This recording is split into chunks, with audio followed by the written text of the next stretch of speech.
ಎಲ್ಲರಿಗೂ ನಮಸ್ಕಾರ. Study circle YouTube ಚಾನಲ್ಗೆ ಸ್ವಾಗತ. ಇವತ್ತು ನಾನು ವಿಶ್ವಸಂಸ್ಥೆಯ ಬಗ್ಗೆ ಸಂಪೂರ್ಣ ಮಾಹಿತಿ ಕೊಡಲಿಕ್ಕೆ ಬಂದಿದ್ದೇನೆ. ಈ ವಿಡಿಯೋದಲ್ಲಿ ವಿಶ್ವಸಂಸ್ಥೆಯ ಸ್ಥಾಪನೆ, ವಿಶ್ವಸಂಸ್ಥೆಯ ಉದ್ದೇಶ, ವಿಶ್ವಸಂಸ್ಥೆಯ ಪ್ರಮುಖ ಅಂಗಗಳು ಹಾಗೂ ವಿಶ್ವಸಂಸ್ಥೆಯ ಅಧಿಕೃತ ಭಾಷೆಗಳ ಬಗ್ಗೆ ತಿಳಿಸಲಿಕ್ಕಿದ್ದೇನೆ. ಹಾಗಾಗಿ ಈ ವಿಡಿಯೋವನ್ನು ಕೊನೆಯ ತನಕ ತಪ್ಪದೆ ವಿಶ್ವಸಂಸ್ಥೆಯ ಸ್ಥಾಪನೆ 1914ರಿಂದ 18ರವರೆಗೆ ನಡೆದ ಮೊದಲ ಮಹಾಯುದ್ಧದ ನಂತರ ಆಗಿನ ಅಮೆರಿಕದ ಅಧ್ಯಕ್ಷರಾಗಿದ್ದಂಥ Woodrow Wilson League of Nations ಎಂಬ ಸಂಸ್ಥೆಯನ್ನು ಆರಂಭ ಮಾಡಿದರು. ಈ ಸಂಸ್ಥೆಯ ಮೂಲ ಉದ್ದೇಶ ಏನಾಗಿತ್ತಂದರೆ ಜಗತ್ತಿನಲ್ಲಿ ಶಾಂತಿಯನ್ನು ಕಾಪಾಡುವುದು, ಹಾಗೆ ಬೇರೆ ಯಾವುದೇ ದೇಶಗಳ ನಡುವೆ ಯುದ್ಧ ಆಗದ ಹಾಗೆ ನೋಡಿಕೊಳ್ಳುವುದು. ಇದರ ಸ್ಥಾಪನೆಯ ಹೊರತಾಗಿಯೂ 1939ರಲ್ಲಿ ಎರಡನೇ ಮಹಾಯುದ್ಧ ಆರಂಭ ಆಯಿತು. ಈ ವಿಫಲತೆಯ ಕಾರಣದಿಂದಾಗಿ ಲೀಗ್ ಆಫ್ ನೇಷನ್ಸ್ ಮುಚ್ಚಲ್ಪಟ್ಟಿತು. 1945ರಲ್ಲಿ ಆಗಿನ ಅಮೆರಿಕದ ಅಧ್ಯಕ್ಷರಾಗಿದ್ದಂತಹ ಫ್ರಾಂಕ್ಲಿನ್ ಡಿ ರೂಸ್ವೆಲ್ಟ್, ಬ್ರಿಟನ್ನ ಪ್ರಧಾನಿಯಾಗಿದ್ದಂತಹ ವಿನ್ಸ್ಟನ್ ಚರ್ಚಿಲ್ ಹಾಗೂ ರಷ್ಯಾದ ಅಧ್ಯಕ್ಷರಾಗಿದ್ದಂಥ ಸ್ಟಾಲಿನ್ ಸಹಭಾಗಿತ್ವದಲ್ಲಿ ವಿಶ್ವಸಂಸ್ಥೆಯ ಸ್ಥಾಪನೆಯಾಯಿತು. ವಿಶ್ವಸಂಸ್ಥೆಯ ಸ್ಥಾಪನೆಯ ಮೂಲ ಉದ್ದೇಶಗಳು ಏನಾಗಿತ್ತಂದರೆ ಅಂತಾರಾಷ್ಟ್ರೀಯ ಶಾಂತಿ ಮತ್ತು ಭದ್ರತೆಯನ್ನು ಕಾಪಾಡುವುದು, ಮಾನವ ಹಕ್ಕುಗಳನ್ನು ಕಾಪಾಡುವುದು, ರಾಷ್ಟ್ರಗಳ ನಡುವೆ ಸ್ನೇಹ ಸೌಹಾರ್ದತೆಯನ್ನು ಅಭಿವೃದ್ಧಿಪಡಿಸುವುದು, ಆರ್ಥಿಕ, ಸಾಮಾಜಿಕ, ಸಾಂಸ್ಕೃತಿಕ ಅಥವಾ ಮಾನವೀಯ ಪಾತ್ರದ ಅಂತಾರಾಷ್ಟ್ರೀಯ ಸಮಸ್ಯೆಗಳನ್ನು ಪರಿಹರಿಸುವುದು. ವಿಶ್ವಸಂಸ್ಥೆಯ ಅಧಿಕೃತ ಭಾಷೆಗಳು. ವಿಶ್ವಸಂಸ್ಥೆಯಲ್ಲಿ ಒಟ್ಟಾಗಿ 6 ಅಧಿಕೃತ ಭಾಷೆಗಳಿದ್ದಾವೆ: Arabic, Chinese, English, French, Russian, Spanish. ವಿಶ್ವಸಂಸ್ಥೆಯ ಪ್ರಧಾನ ಅಂಗಗಳು.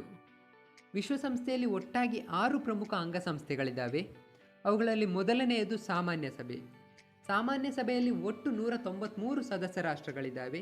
ಈ ಸಭೆಯಲ್ಲಿ ಅಂತಾರಾಷ್ಟ್ರೀಯ ಸಮಸ್ಯೆಗಳ ಬಗ್ಗೆ ಚರ್ಚೆ ನಡೆಯುತ್ತದೆ. ಹಾಗೆಯೇ ಉಳಿದ ಅಂಗಸಂಸ್ಥೆಗಳಿಗೆ ಸದಸ್ಯರನ್ನು ಆಯ್ಕೆ ಮಾಡುವುದು ಈ ಸಭೆಯ ಮೂಲಕವೇ. ಎರಡನೆಯದು ಭದ್ರತಾ ಮಂಡಳಿ. ಭದ್ರತಾ ಮಂಡಳಿಯಲ್ಲಿ ಒಟ್ಟು 15 ಸದಸ್ಯ ರಾಷ್ಟ್ರಗಳಿದ್ದಾವೆ. ಅವುಗಳಲ್ಲಿ 5 ಕಾಯಂ, 10 ತಾತ್ಕಾಲಿಕ ಸದಸ್ಯರು. 5 ಕಾಯಂ ಸದಸ್ಯ ರಾಷ್ಟ್ರಗಳು ಯಾವುದೆಂದರೆ America, England, France, China, Russia. 10 ತಾತ್ಕಾಲಿಕ ಸದಸ್ಯರನ್ನು ಸಾಮಾನ್ಯ ಸಭೆಯಲ್ಲಿ ಆಯ್ಕೆ ಮಾಡುತ್ತಾರೆ. ಈ ಸದಸ್ಯರ ಒಟ್ಟು ಅವಧಿ 2 ವರ್ಷ.